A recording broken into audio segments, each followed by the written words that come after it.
Okay, so today we're going to talk about winterizing the RV trailer. It doesn't have to be very difficult. In fact, it goes pretty quick and easy.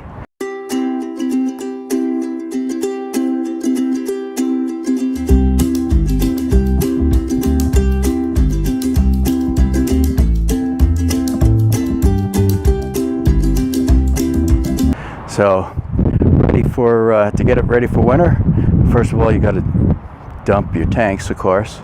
And what I do also is open the freshwater tank valve, and I leave it open, just let it all drain out, and then I leave that valve open. So any residual water can drip out of there over time. So the next thing I do is I blow out all of the water lines. That is the easiest way, I think, of doing this. Some people pump in the chemicals, you know, the antifreeze, and I got 4 gallons sitting here. But the problem with that is getting it out of the system when you go to use it the next season. Also, in the hot water tank, if you accidentally get it in there, it can make a mess. So I remove the plug on the hot water tank, let that all run out. I put that back in place after it's emptied, and then I pressurize the system with my air compressor. And then I got this blowout plug. It's called blowout plug from Camco, and you can get that from Amazon, or you can get it at Walmart. Like the antifreeze, you can get at Walmart also. It says RV and marine use, so it's also considered non-toxic, but like I said, I don't put it in my freshwater side. I will dump those down into the holding tanks and put some in each one of the what they call the P-traps in the bathroom and the kitchen sink, and then I have an outdoor sink as well, and I pour the antifreeze down in there. So as long as there's antifreeze in those P-traps, I don't have to worry about any residual water hanging out in there and freezing. So this blowout plug connects to the freshwater inlet, and I then run my air compressor. I adjust it to just under 50 psi, pressurize the system, and then I open up each valve at each sink one by one until it stops running water. So I'll keep pressurizing the system, open up one of the water valves, and let it blow it out. So any little bit of residual water in there is not going to be a problem as long as the water has room to expand somewhere.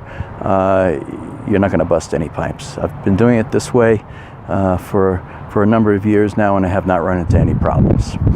So, all right, and now we'll drain the hot water tank. There, put that off to there. We're going to open the plug.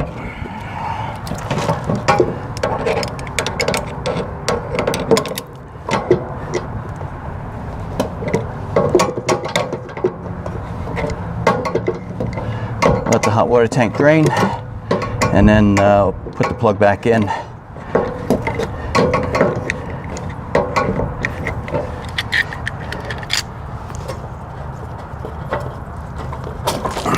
There we go. Just let that drain.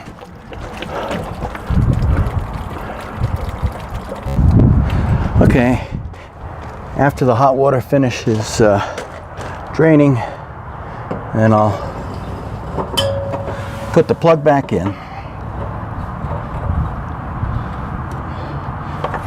Be a little bit of a pain, and then we'll pressurize the system and blow out the water through the remaining lines. After I'm all done, I will open this plug up again and leave it cracked open. This way air gets in there and thoroughly dries the inside. So.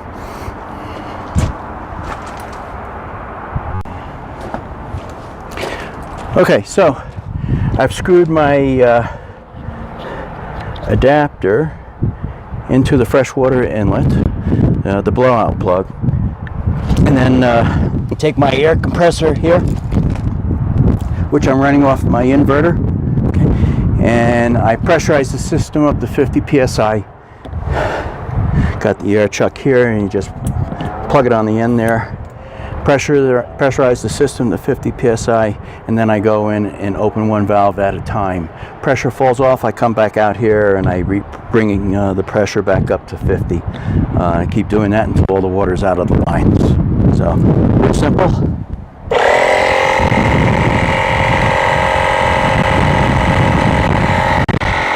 Get that up to 50 psi.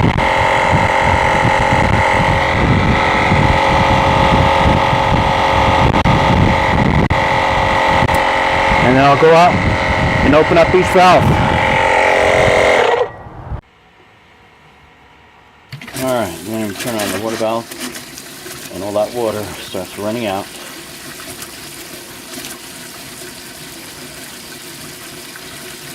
That's just from the pressure of the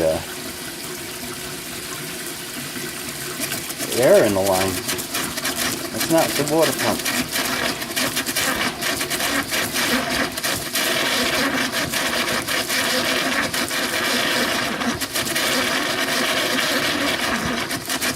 So I do that for each one. Open one at a time.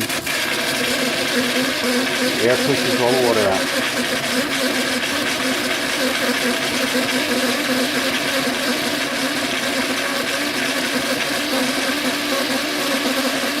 Naturally, I do not put any of the antifreeze down into the P-tracks until I finish draining out all the water lines.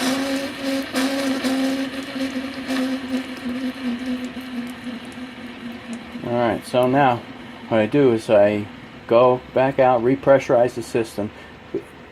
With two people, this would be a lot easier. It would go faster. But go back out, repressurize the system to 50 psi again. I'll turn this off. And then I do it again with the hot water side on this. And then I will move on to the next sink. Now, as I said, be careful not to pressurize the system beyond 50 psi. Otherwise, run the risk of blowing off lines inside somewhere, and that won't be good. So right now I have this just under 50 psi. Pressurize the system.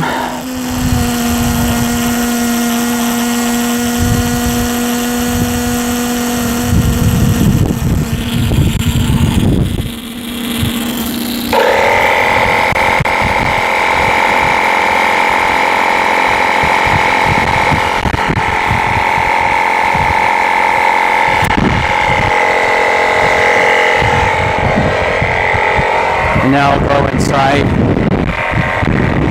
and open up one of the valves.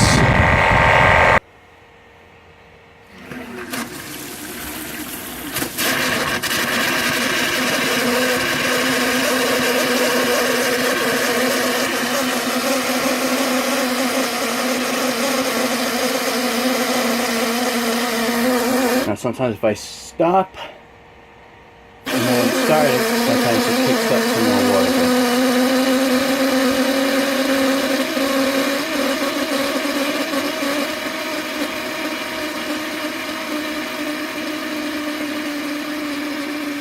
So this is very effective. I like this way better than putting antifreeze into the fresh water.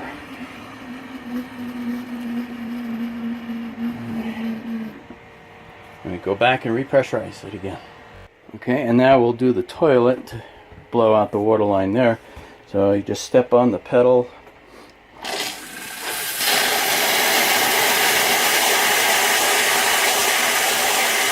Let it run.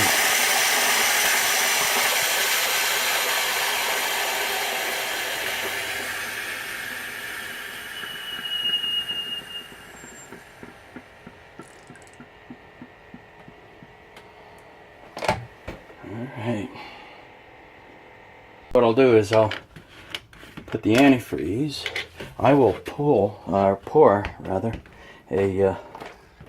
full gallon down in the holding tank. This is the black water holding tank.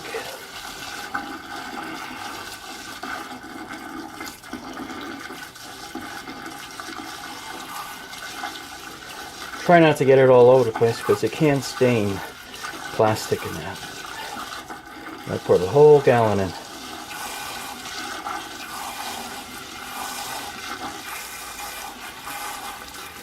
Because let's face it, there's going to be residual water down there and it will dilute it some, so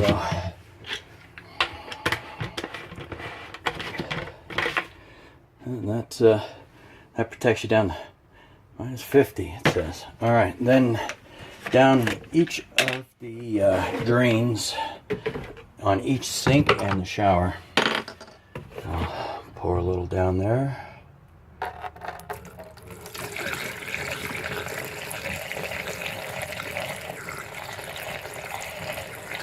And of course I'm pouring enough in so some goes into the gray tank. Now I have two gray tanks, one for the bathroom and one for the kitchen sink. Yeah.